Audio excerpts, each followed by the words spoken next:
संपूर्ण ज्ञान भीष्म पितामह जी को, धर्म का, देश का, काल का विभाग, सब कुछ ज्ञान। सब ऋषियों आसपास मंडलाकार बैठे। भगवान श्री कृष्णचंद्र जो समीप पहुंचे, आंख खोल के भीष्म जी ने देखा तो बाहर भी भावना से पूजन किया और अंदर भी हृदय में जो विराजमान प्रभु श्री कृष्ण है पूजा की, बाहर और भीतर दोनों जगह। सब पास बैठ गए। भीष्म पितामह जी की दृष्टि केवल श्री कृष्ण पर है और आंखों से आंसू बह रहे भीष्म पितामह जी के।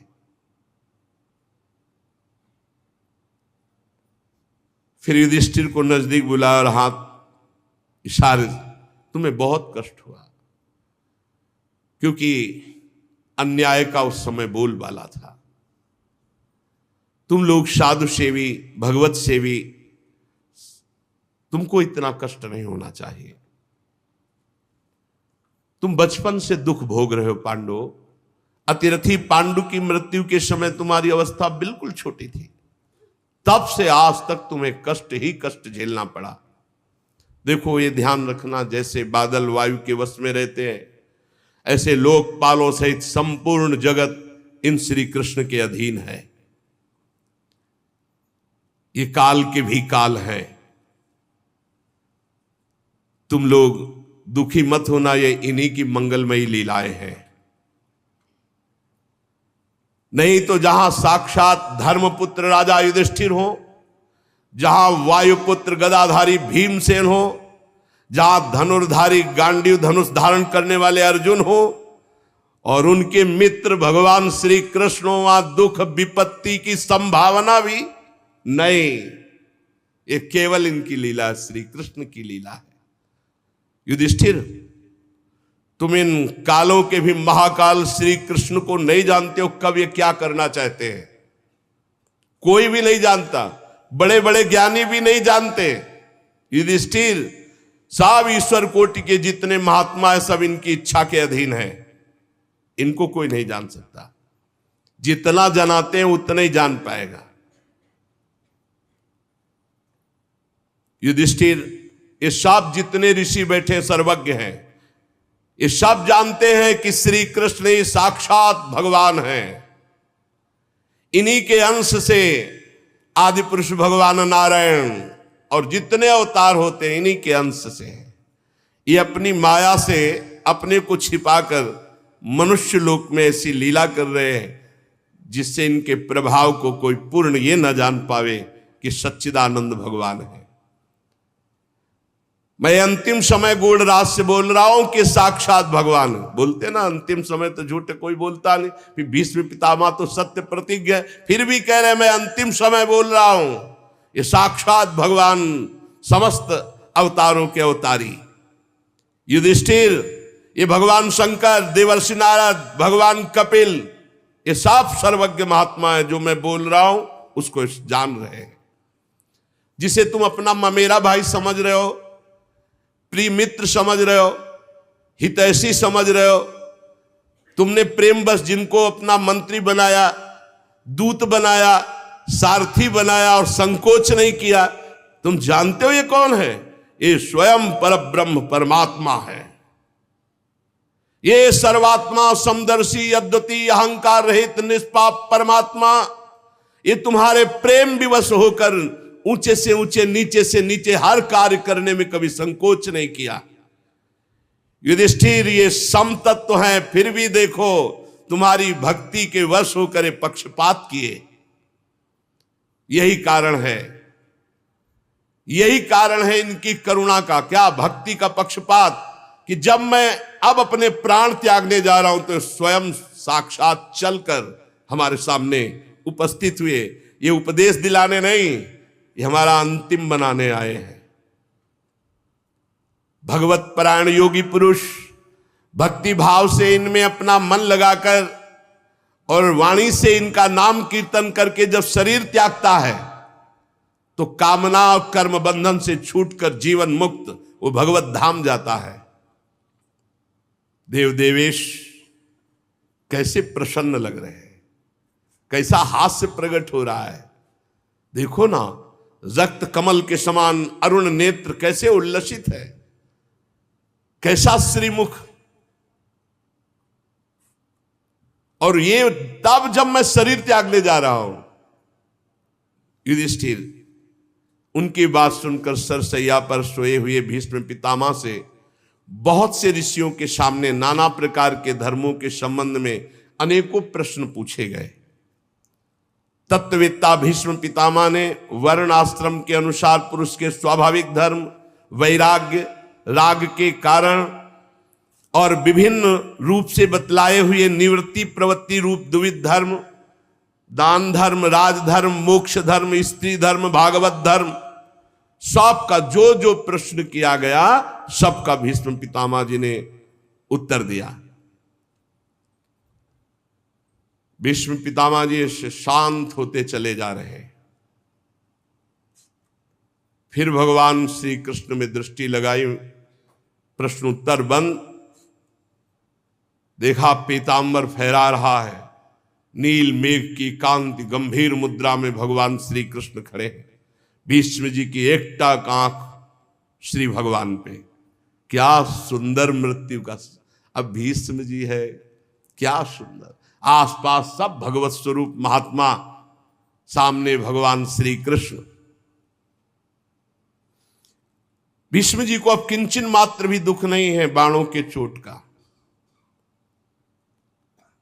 समस्त इंद्रियों को एक जगह रोक दिया, मन को एकाग्र किया और भगवान श्री कृष्ण से कहा, इतिमति रूप कल्पिता वितृष्णा भगवती सात्वत पुंगवे विभूम्नि स्वसुखमुपगते क्वचिद् विहर्तुम प्रकृतिमुपेयुष यद्भव प्रवाह त्रिभुवन कमनं तमालवर्णं रविकर गौरवराम्बरं दधाने वपुरल ककुलावृताननाब्जं विजय सखेरतिरस्तु मेन वद्या। मृत्यु का समय है। मैंने आज तक अपनी बुद्धि को बचा के रखा है बलिहारी, समस्त साधनों से पवित्र करके शुद्ध एवं कामना रहित करके आज तक बचा कर रखा है। हमारी बुद्धि ने किसी का वर्ण नहीं किया, कुंवारी है। हे श्री कृष्ण, आज इस बुद्धि का वर्ण करो आप, अंतिम समय है। आज तक बचा के रखा है, निष्कलंक है, परम पवित्र है, कामना रहित है, समस्त साधनों से पवित्र की हुई बुद्धि आज मैं आपको समर्पित करता हूं, स्वीकार करो। कुंवारी है बुद्धि, वर्ण कर लो आप। जो सदा सर्वदा आनंद स्वरूप में स्थित रहते हैं, अपने ही स्वरूप में रमण करते हैं, लीला करने की इच्छा से प्रकृति को स्वीकार करते हैं, ये सृष्टि परंपरा जिनके ही इच्छा से चल रही, जिनका शरीर त्रिभुवन सुंदर श्याम तमाल के समान श्यामला, जिस पर सूर्य रश्मियों के समान श्रेष्ठ पीतांबर लहरा रहा, कमल सदस्य नेत्र, कमल सदस्य मुख, घुंघराली अलकावली मुस्कुरा रहे। हे अर्जुन सखा, हे श्री कृष्ण, मेरी निष्कपट प्रीति आप में हो। मुझे याद है वो झांकी आपकी, जिस समय मैंने प्रण किया था कि शांतनु पुत्र गंगा पुत्र भीष्म नहीं कहूंगा, यदि आपको युद्ध में अपना प्रण छोड़कर अगर अस्त्र लेकर न दौड़ा दूं तो गंगा पुत्र नहीं कहूंगा। तो आपने अपना प्रण तोड़ दिया और मेरी बात रखी। बड़ी विलक्षण झांकी, मुख पर घुंघराली हल्के, घोड़ों की टाप से उड़ी हुई धूल, पसीने की छोटी छोटी बूंदें, मुझे याद है वो झांकी। और मैं अपने दिव्यास्त्रों से आपके शरीर को बेंध रहा था। ये पूजा आपके कवच को छिन्न भिन्न कर दिया। पर उस समय भी मेरा मन, मेरा प्राण, मेरा शरीर, मेरा अंतःकरण, मेरी आत्मा आपको समर्पित थी। अर्जुन सखे, आपने पार्थ के लिए सब सैनिकों की आयु छीन ली, विपक्ष की। मेरी परम प्रीति है आप में, आज खोल के बोल रहे, मेरी परम। उस समय भी मैं, जिस समय आपको बाण मार रहा था, मेरा जीवन, मेरा प्राण, मेरा आत्मा, मेरा सर्वस्व आप थे, खेल था।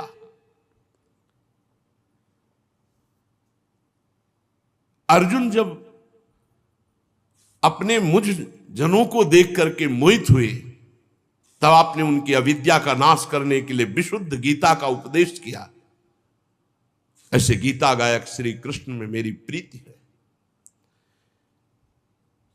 श्री कृष्ण, भला आप ईश्वर की प्रतिज्ञा को कोई तोड़वा दे, लेकिन आपने मेरी बात रखने के लिए जैसे सिंह हाथी को मारने दौड़े, ऐसे रथ का पहिया लेकर कूद पड़े मुझे मारने के लिए।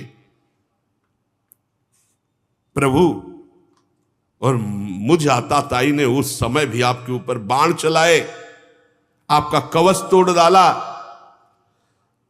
अर्जुन के रोकने पर भी बलपूर्वक जब मेरी तरफ दौड़े, मैंने बाण और धनुष रख दिया और कहा, जय हो आपकी। आपने अपना प्रण तोड़ करके मेरे प्रण की रक्षा की, अब मार डालिए, मुझे कोई फर्क नहीं पड़ता। उस समय भी रोषपूर्ण दृष्टि और भक्त वत्सलता झलक रही थी। ऐसे श्री कृष्ण में मेरी एकमात्र गति हो। अर्जुन के रथ की रक्षा में सावधान, बाएं हाथ में घोड़ों की रास, दाहिने हाथ में चाबुक और मुख पर अपूर्व शोभा। उस महाभारत युद्ध में मैंने सदैव इसी रूप को देखा है। और मैं मरणासन मरने जा रहा हूं, तो आप करुणा करके पार्थ सारथी मेरे सामने खड़े हो। मेरी परम प्रीति आपके चरणों में हो। जिनकी लटकीली सुंदर चाल, हाव भाव, चेष्टाएं, मधुर मुस्कान, प्रेम भरी चितवन, अंतिम समय एकदम गोपियां रास लीला में जो सुख प्राप्त किए, ऐसे श्री कृष्ण का आलिंगन, ऐसे श्री कृष्ण के साथ प्रेमोन्माद से मत वाली होकर नृत्य करना, मैं चिंतन करता हूं सुख का। और ऐसे श्री कृष्ण में मेरी परम प्रीति हो।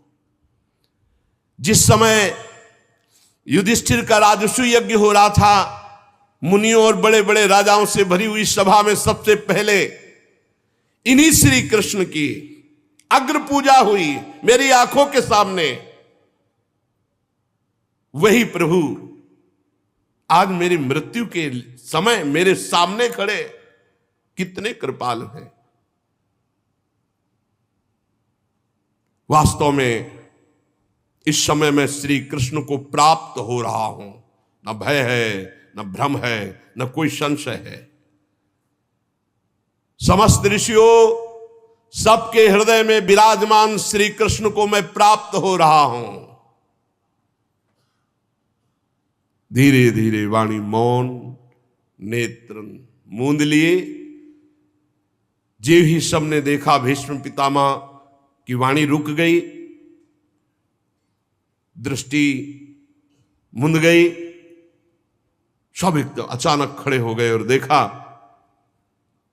प्राण रहित भीष्म का शांत शरीर।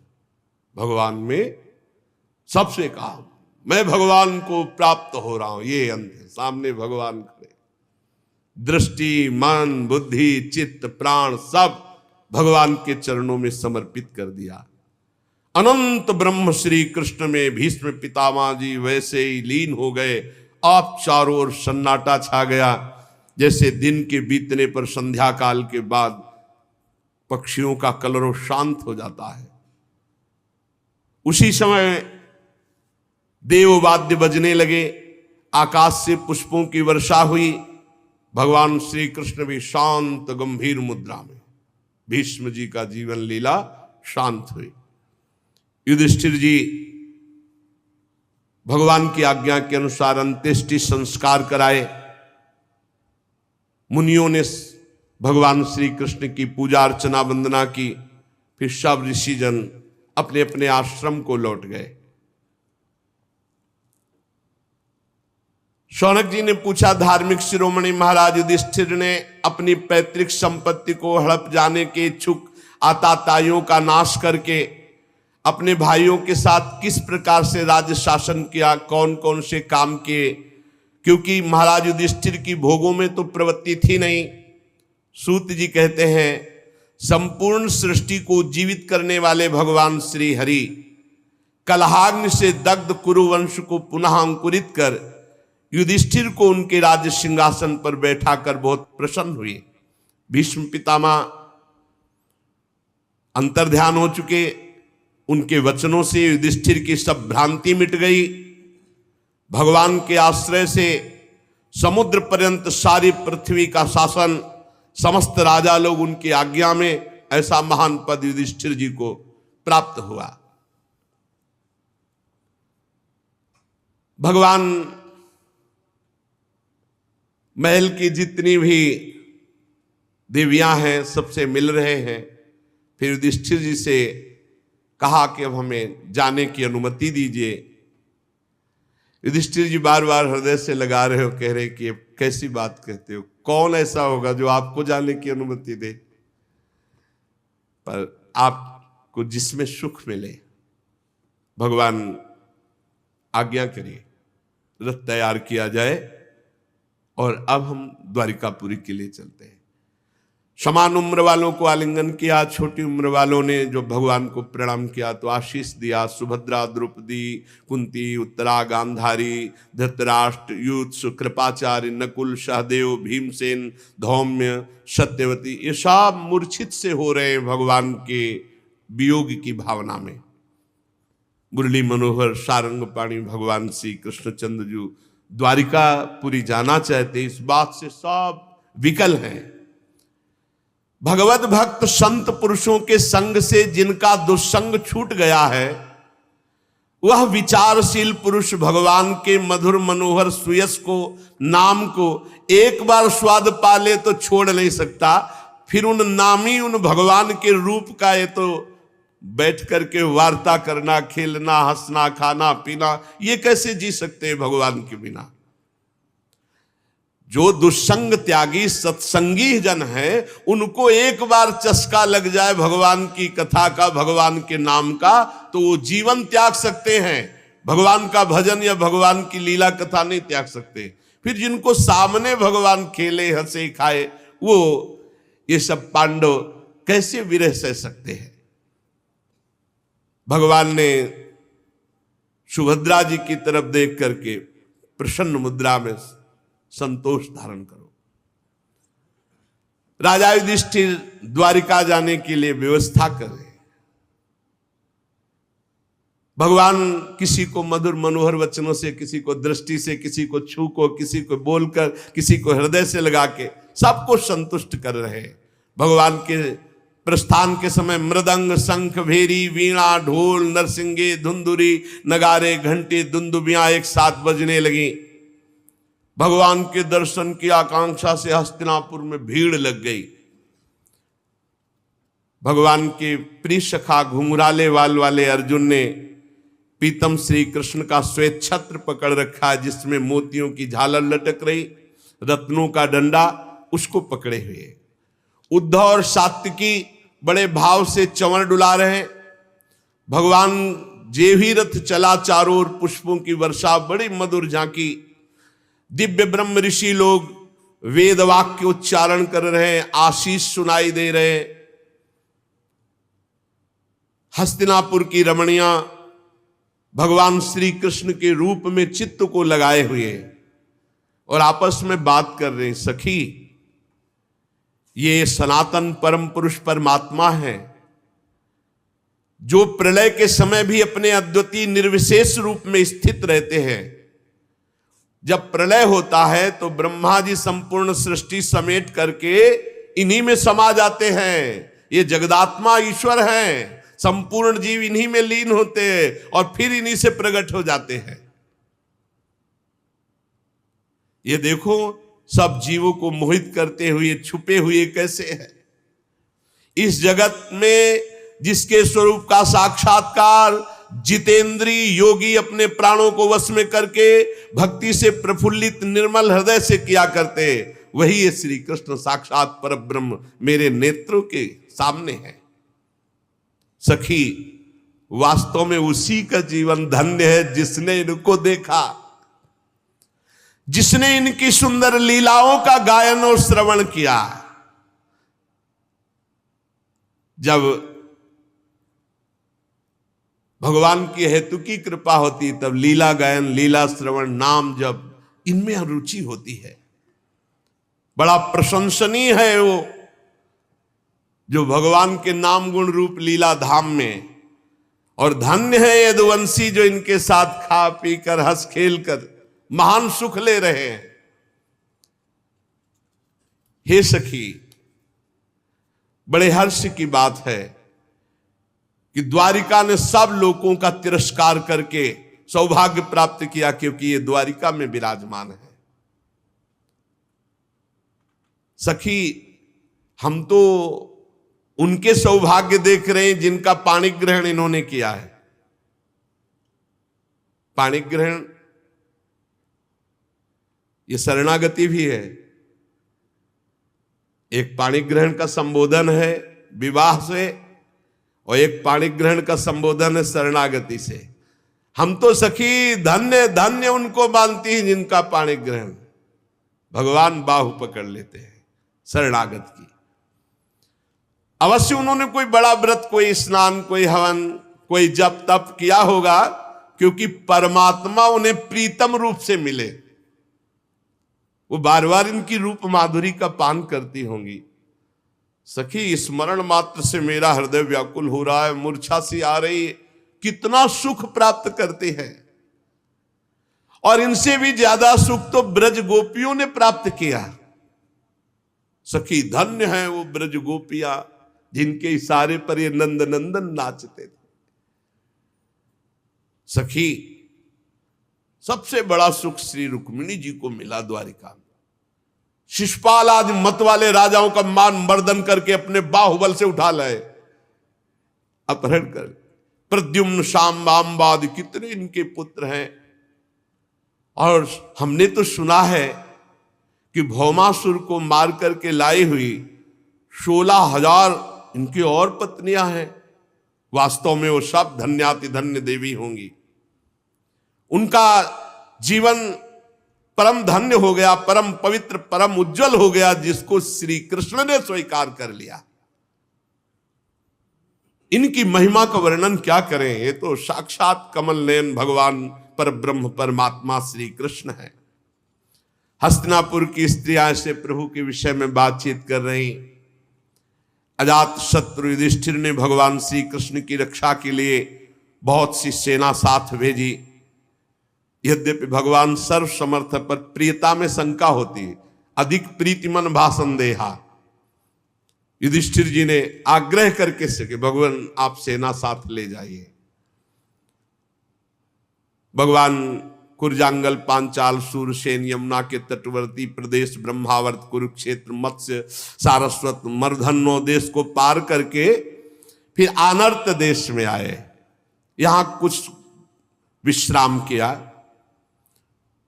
जलाशय समीप था, संध्या वंदन किया। फिर आनर्त देश में पहुंचे। वहां के लोगों ने जो ही सुना कि भगवान पधार रहे, द्वारिकापुरी के लोग, पांचजन्य शंख भगवान ने सबको आनंदित करने के लिए बजाया। भगवान के ओठों की लाली से स्पर्श हुआ वो श्वेत वर्ण पांचजन्य शंख। जब उसका नाद हुआ तो द्वारिकापुरी में आनंद की लहर छा गई। भगवान पधार रहे हैं। दुष्टों को भय और भक्तों को अभय इस शंखनाद से सारी प्रजा भागी भगवान श्री कृष्ण के दर्शन के लिए। भगवान श्री कृष्ण आत्मा राम है, वह अपने आत्मलाभ से सदा सर्वदा परिपूर्ण है। पर जैसे सूर्य को कोई दीप दिखाए तो भगवान सूर्य प्रसन्न हो जाते, स्वीकार कर लेते, भला सूर्य को दीप दान क्या, वो तो जगत को प्रकाश दे रहे हैं। ऐसे ही भगवान श्री कृष्ण को कुछ भी भाव से वो भगवान पूर्ण होते हुए भी प्रेम भाव स्वीकार करते हैं।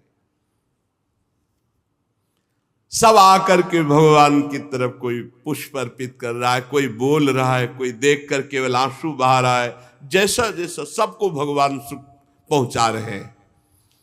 अयोध्या, राधा राधा, द्वारिकावासी इतने विकल हैं। ये अयोध्या शब्द क्यों आया? क्योंकि इस समय हमारा मन अयोध्या में गया। जब राम जी आए अयोध्या में 14 वर्ष बाद, तो सबके मन में था कि भगवान हमसे सबसे पहले मिले, सबसे पहले हमसे मिले। तो भगवान ने सबकी बात पूर्ण करने के लिए अमित रूप प्रगटे ते ही काला, अनंत रूप धारण कर लिए और सबसे क्षण महु सब मिले भगवाना, उमा मरम काहू नहीं जाना। एक क्षण में पूरे अयोध्या वासियों से भगवान सबसे पहले मिले, अमित रूप प्रगटे थे, अमित रूप में ऐसे ही भगवान किसी को गले लगा रहा है, किसी को वचन से, किसी सब, कोई अस्त्र प्रवाह कर रहा है, कोई पुष्प डाल रहा है, कोई दुलार कर रहा है। भगवान द्वारिकाधीश द्वारिकापुरी में सबको सुख पहुंचा रहे हैं। हाथ जोड़ करके द्वारिकावासी भगवान से कहते, स्वामिन हम आपके वियोग में कितने व्याकुल थे, हमारे प्राण तो सदैव आपके चरण कमलों में बसते हैं। ये चरण कमल भगवान ब्रह्मा शंकर इंद्र आदि सब इनकी वंदना करते हैं। जो इन चरणों की शरण ले लेता है, समर्थ काल एक बाल बांका तक नहीं कर सकता। हे प्रभु, जो आपके इन चरणों की शरण ले लेता है, समर्थ काल भी बाल बांका नहीं कर सकता। विश्वभावन, आप ही हमारे माता हैं, आप ही हमारे सुहृद हैं, आप ही हमारे पिता हैं, आप ही हमारे स्वामी हैं, आप ही हमारे सदगुरु हैं, आप ही हमारे आराध्य देव हैं। भला आपके वियोग में हमारी क्या दशा होगी, आप सोचो। आपका अनुपम रूप दर्शन करते हुए हम द्वारिका वासियों को जो सुख होता है हम कैसे बताएं। कमल नयन श्री कृष्ण, आप जब हस्तिनापुर या कहीं जाने की बात करते हैं, हमें सुनने को मिलता है कि आप जा रहे हैं, तो एक एक क्षण हमको लगता है करोड़ करोड़ वर्षों के समान। हमारी दशा बिगड़ जाती है। हे नाथ, हे भक्तवत्सल, आप कभी द्वारिकापुरी से मत जाया करें। द्वारिकावासी के भगवान कृपामयी दृष्टि से सबकी तरफ देख रहे, बड़ा अनुग्रह वर्षा करते हुए द्वारिका में प्रवेश किया। मंगल शकुन गजराज को आगे करके स्वस्त्यन पाठ करते हुए सब श्रेष्ठ श्रेष्ठ यदुवंशी भगवान का स्वागत किए। भगवान सबसे अलग अलग यथा योग्य मिले। किसी को सिर झुकाकर प्रणाम किया, किसी के पैर छुए, किसी को नेत्रों से देख लिया, किसी को गले से लगाया, किसी से हाथ मिलाया, किसी की तरफ मुस्कुरा भर दिया, किसी की तरफ प्रेम दृष्टि। जैसा अधिकारी वैसे ही भगवान ने सबको, द्वारिकावासी सबको सुख प्रदान किया। बालक वृद्ध सब भगवान सबसे मिले। भगवान श्री कृष्ण के बाहर रहने के कारण जितनी विरह व्यथा थी सब द्वारिका की वासियों की दूर हुई। जिनकी निर्मल और मधुर हंसी, लजीली चितवन एक बार हृदय में बैठ गई तो विश्व विजयी कामदेव का भी कोई प्रभाव उसके हृदय में नहीं पड़ता। ये है श्री कृष्ण। जिसके हृदय में श्री कृष्ण रूप माधुरी आ गई तो विश्व विजयी कामदेव का भी प्रभाव उसके हृदय में नहीं पड़ता। और जिनकी मंद मुस्कान तिरछी चितवन की चोट में मुनिमन मोहन मदन मोहन के भी हृदय में बेशुद्ध अवस्था आने लगती, उन प्रियाजू के चरणों की दास्ता जिसके हृदय में हो, फिर क्या कहला है। श्री कृष्ण अपने एकांत सेवी निज जनों को बहुत सुख प्रदान करते हैं। शौनक जी ने कहा, सूत जी, अभी पीछे आपने बताया था कि अश्वत्थामा ने ब्रह्मास्त्र चलाया था उत्तरा के गर्भ में, तो ब्रह्मास्त्र का प्रभाव और गर्भस्थ शिशु बच जाना, यह कैसे हो सकता है? गर्भ में महान ज्ञानी महात्मा परीक्षित जी थे,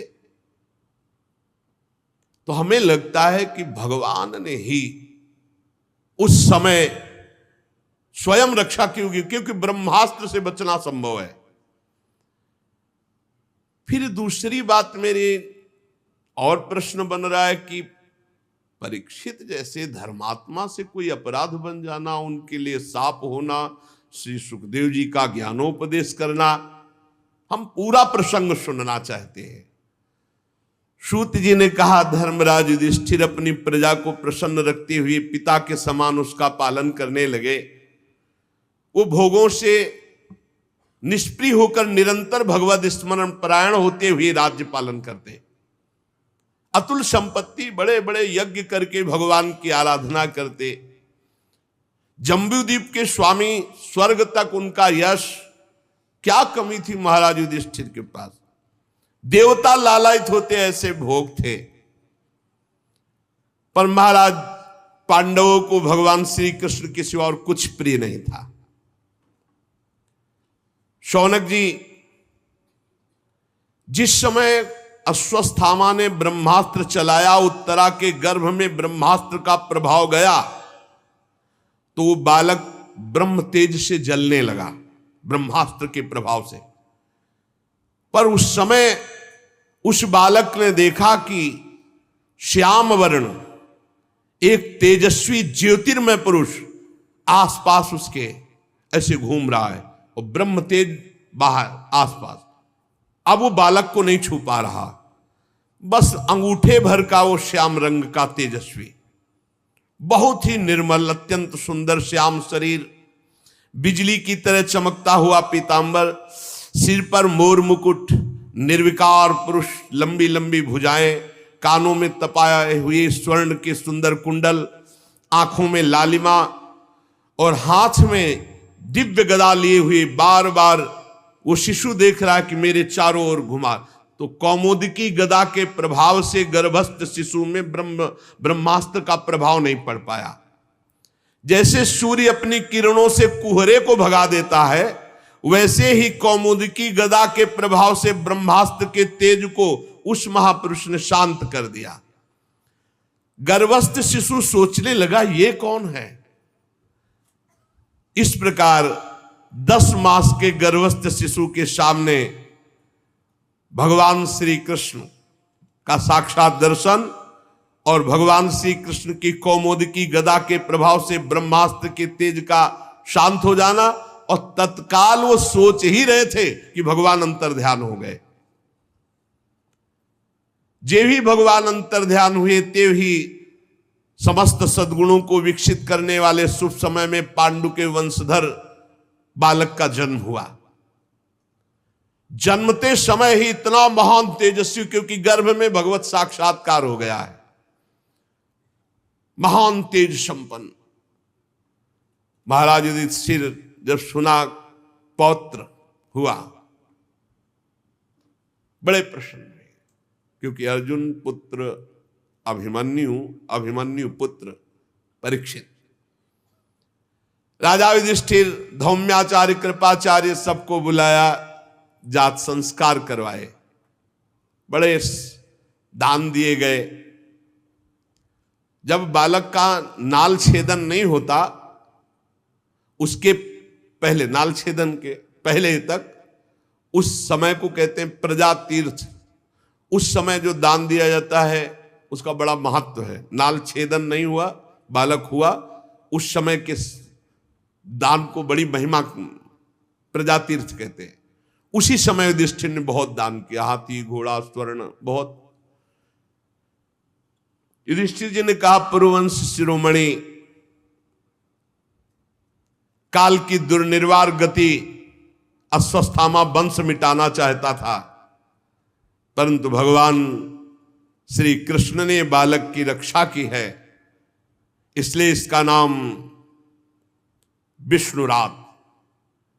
निसंदेह ये बालक संसार में बड़ा यशस्वी भगवान का परम भक्त और महापुरुष होगा। बड़े बड़े महात्माओं ने आशीष दिया युधिष्ठिर जी को और बालक को। युधिष्ठिर ने कहा, महात्माओं, ये बालक क्या अपने उज्जवल यश से हमारे वंश के पवित्र कीर्ति महात्मा राजर्षियों का अनुसरण करेगा? ब्रह्म ऋषियों ने कहा, धर्मराज, ये मनुपुत्र इक्ष्वाक के समान अपनी प्रजा का पालन करेगा। दशरथ नंदन भगवान श्री राम के समान ये सत्य प्रतिज्ञ और ब्राह्मण भक्त होगा। उशीनर नरेश शिवी के समान दाता होगा। दुष्यंत के पुत्र भरत के समान अपने वंश का यश फैलाएगा। ये धनुर्धरों में अपने दादा सहस्त्रबाहु और पार्थ अर्जुन, इन दोनों के समान होगा। अपने दादा पार्थ के समान और सहस्त्रबाहु अर्जुन के समान ये धनुर्धारी होगा। महाराज, ये रंतिदेव के समान उदार होगा। ये धैर्य में बलि के समान होगा। ये भगवत भक्ति में प्रहलाद के समान होगा। मर्यादा उल्लंघन करने वालों को ये भारी दंड देने वाला होगा। पृथ्वी माता और धर्म की रक्षा के लिए कलयुग का भी दमन करेगा। पर महाराज, एक संयोग बन रहा है। उसी समय, अभी नाल छेदन नहीं हुआ, उसी समय निर्णय करके बता दिया। महाराज, संयोग बन रहा है। एक ब्राह्मण कुमार श्रृंगी ऋषि के साप से तक्षक के द्वारा इसकी मृत्यु होगी, ऐसा ज्योतिष। अभी नाल छेदन में नहीं हुआ, पूरा पधारने तक का हिसाब बता दिया। और उस समय ये सब आसक्ति छोड़कर भगवान के चरणों की शरण लेगा। व्यासनंदन श्री सुखदेव जी यहां पधारेंगे इसके पास और इसको श्रीमद् भागवत का स्वरूप बोध कराएंगे और गंगा तट पर इस शरीर को त्याग कर अभय पद की प्राप्ति करेगा। पूरा ज्योतिष शास्त्र के विशेषज्ञ ब्राह्मण राजा युधिष्ठिर को इस प्रकार बालक के जन्म लग्न का फल बताकर भेंट पूजा लेकर अपने अपने घर चले गए। वही ये बालक संसार में परीक्षित के नाम से प्रसिद्ध हुआ, क्योंकि ये समर्थ बालक गर्भ में जिस पुरुष का दर्शन पा चुका था उसी को खोज रहा था। कहां है वो जो गर्भ में दिखाई दिया? सबकी परीक्षा कर रहा था, कहां है वो, कौन है जो मुझे गर्भ में दिखाई दिया इनमें से। जैसे शुक्ल पक्ष में दिन प्रतिदिन चंद्रमा अपनी कलाओं से पूर्ण होता बढ़ता है, वैसे राजकुमार परीक्षित गुरुजनों के लालन पालन से क्रमशः दिन बढ़ते हुए सयाने हुए। स्वजनों के वध का प्रायश्चित करने के लिए राजा युधिष्ठिर ने अश्वमेध यज्ञ के द्वारा भगवान की आराधना की, बड़ी बड़ी यज्ञ की। युधिष्ठिर सबको निमंत्रण देते, खूब खवाते पियाते, ऋषि मुनियों की सेवा करते। भगवान श्री कृष्ण भी कभी कभी आ जाया करते और इनको सुख पहुंचाते। सूत जी कहते हैं कि विदुर जी ने जब देखा था महाभारत में कि एक धर्म के विरुद्ध आचरण करने वाला दुर्योधन कोई बात नहीं मान रहा और दुर्योधन का पक्ष महाराज धृतराष्ट्र ले रहे, उसी समय उन्होंने अपने पद से इस्तीफा दे करके, पद को त्याग करके तीर्थ यात्रा को चले। मैं नहीं देख पाऊंगा दोनों पक्षों का विनाश। तो विदुर जी तीर्थ यात्रा में महर्षि मैत्रेय जी से मिलकर के आत्मज्ञान प्राप्त किया और हस्तिनापुर लौट कर आए। विदुर जी पूर्ण थे, जानने योग्य तत्व को जानने वाले महात्मा। विदुर जी मैत्रेय ऋषि से जितने प्रश्न किए थे उनका उत्तर सुनने के पहले ही श्री कृष्ण में ऐसी स्थिति हो गई कि उत्तर सुनना हुआ ही नहीं।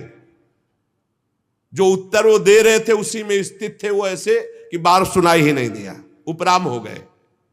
शौनक जी जो ही देखा कि विदुर जी आए तो धर्मराज युधिष्ठिर दौड़ पड़े।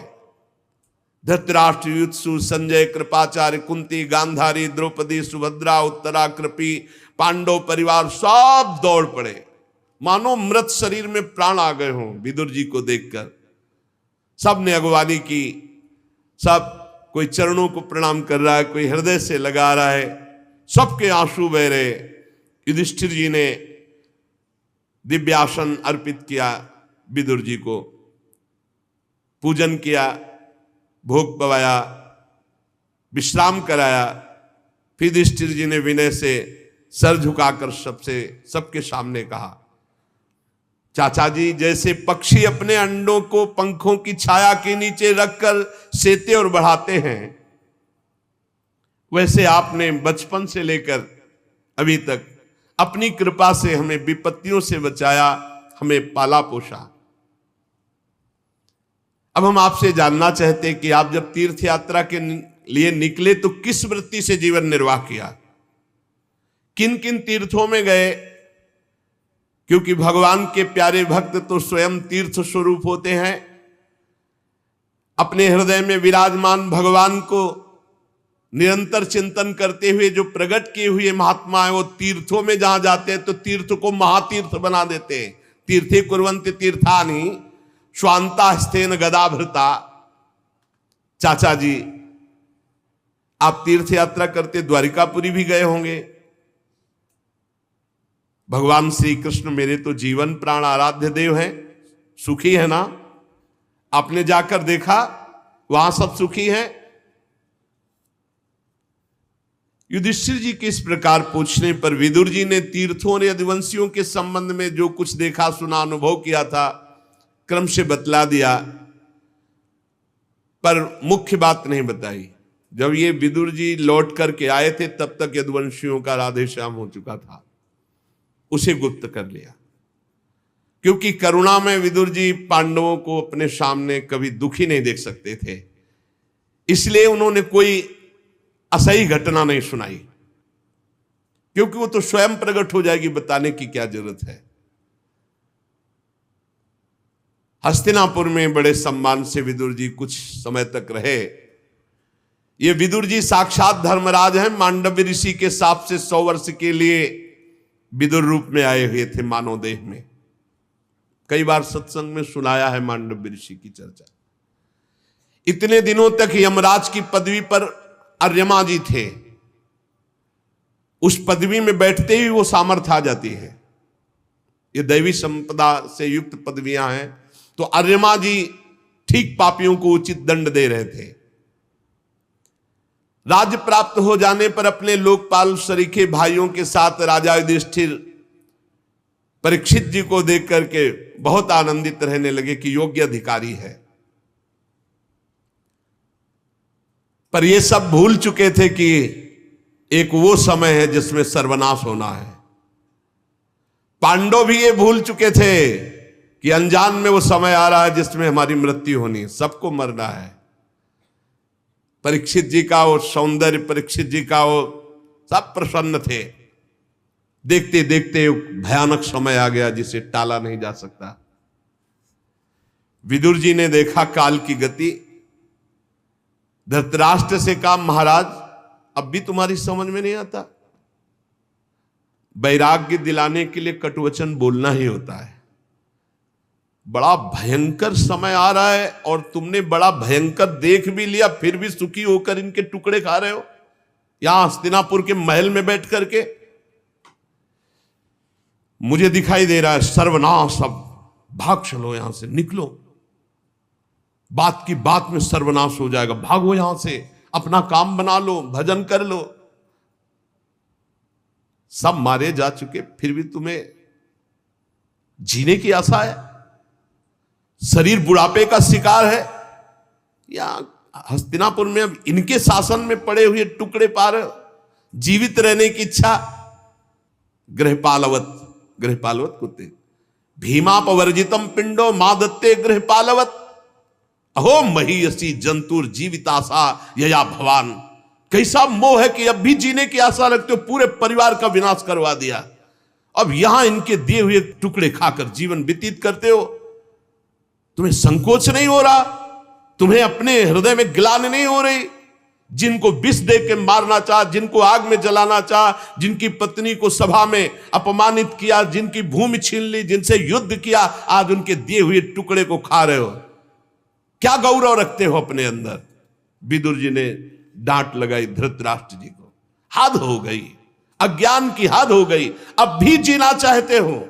क्या ये पुराने वस्त्र की तरह तुम्हारा शरीर स्वयं नष्ट नहीं हो जाएगा? इसलिए अपना स्वार्थ साध लो, ममता काटो, चलो हमारे साथ चलो, हम तुम्हें उपाय बताएंगे भगवत प्राप्ति कैसे होगी। धन्य है जिसको विदुर जैसा भाई मिला हो। चाहे अपनी समझ से या दूसरों के समझाने से समझ लो, अंतिम में तुम मरोगे, तुम्हारे साथ कुछ नहीं होगा, इसलिए भजन कर लो तो तुम्हारा कल्याण हो जाएगा। अंतःकरण को वश में करो, निकलो। जो आगे होने वाला है वो तुम देख नहीं रहे, मैं देख रहा हूं, चलो हमारे साथ। विदुर जी ने धृतराष्ट्र को उत्तराखंड की तरफ, छोटे भाई विदुर जी अंधे राजा धृतराष्ट्र को उनके दिखाए हुए मार्ग से धृतराष्ट्र चल पड़े। जब गांधारी जी ने देखा कि पतिदेव अंतिम यात्रा है, अब लौटना नहीं है, तो जो सन्यासियों को सुख देता है, वीर पुरुषों को लड़ाई के मैदान में अपने शत्रु के द्वारा किए हुए न्यायोचित प्रहार से होता है, वैसा ही पतिव्रता पत्नी को महासुख होता है पति के साथ कष्ट सहने में। उनके पीछे चल दिया। अजात शत्रु युधिष्ठिर प्रातः काल नियम बनाए थे अपने बुजुर्गों को प्रणाम करने का। जो राजमहल में गए, धृतराष्ट्र, विदुर जी, गांधारी, कोई नहीं दिखाई दी। बड़े उद्विग्न चित्त संजय से पूछा, संजय कहां गए मेरे वृद्ध पिता, कहां गए मेरे चाचा जो विदुर जी, कहां गई माता गांधारी? क्या ऐसा तो नहीं कि मंदबुद्धि से मेरे से कोई अपराध बन गया हो और वो शंका करके चले गए हो? रुदन करने लगे युधिष्ठिर जी। सूत जी कहते, संजय अपने स्वामी धृतराष्ट्र को न पाकर स्नेह विकलता में बहुत कुछ उत्तर नहीं दिया। फिर धीरे धीरे चित्त को स्थिर किया और हाथों से आंसू पोंछते हुए कहा, मैंने खो दिया अपने महाराज को। धृतराष्ट्र, संजय बहुत प्यार करते थे धृतराष्ट्र जी को। कुरुनंदन, अब वो कभी नहीं मिलेंगे। तुम्हारे चाचा और गांधारी महाराज, इनके संकल्प का तो मुझे पता नहीं, लेकिन मैं ठगा गया, वो मुझे छोड़कर चले गए। इस तरह वार्ता ही हो रही थी कि त्रिकालज्ञ देवर्षि नारद जी पधारे। युधिष्ठिर जी ने प्रणाम किया, संजय जी ने प्रणाम किया। युधिष्ठिर ने कहा, भगवान आप त्रिकालज्ञ हैं, आप बता सकते हैं कि मेरे चाचा कहां गए, मेरे ताऊ कहां गए, गांधारी जी कहां गई? मैं बहुत व्याकुल हूं, क्या मेरे से कोई अपराध बन गया कि मुझे छोड़कर चले गए? शायद हो सकता है मैं मोह के कारण ऐसा कोई कार्य हो कर दिया हो जिसके कारण उनको ऐसा लगा हो मेरे में संशय और वो छोड़कर चल दिए। मैं बहुत दीन दुखी हूं, मेरे परिजन कैसे मेरे बिना रहेंगे? देवर्षि नारद जी उनको समझा रहे, पांच भौतिक शरीर है, इससे प्यार मत करो। ये काल कर्म गुणों के वश में है। जैसे अजगर के मुंह में पड़ा हुआ एक झटके में अंदर चला जाएगा, ऐसे काल हर शरीर को ग्रसित किए हुए है। हाथ वालों के बिना हाथ वाले, चार पैर वाले पशुओं के बिना पैर वाले, तृण आदि, उनमें भी बड़े जीवों के छोटे जीव, ये सब एक दूसरे के आहार हैं। जीव है जीव आहार, जीव बिना जीव है नहीं, पर जो निर्णय किया गया उतना ही आहार करो। जैसे अपने लोग ये सब्जियां पाते हैं, गेहूं आदि, इनमें भी जीव है वैसे ही, लेकिन हम जितना शास्त्र आज्ञा उतना ही पाएंगे, उसके विरुद्ध जीव हत्या करेंगे तो पाप लगेगा। सब जीव से ही जीव जीवित है, घास में भी जीव है। इन समस्त जीवों के बाहर भीतर एकमात्र स्वयं प्रकाश भगवान विराजमान है। युधिष्ठिर, तुम उन्हीं को देखो, इन शरीरों को नहीं।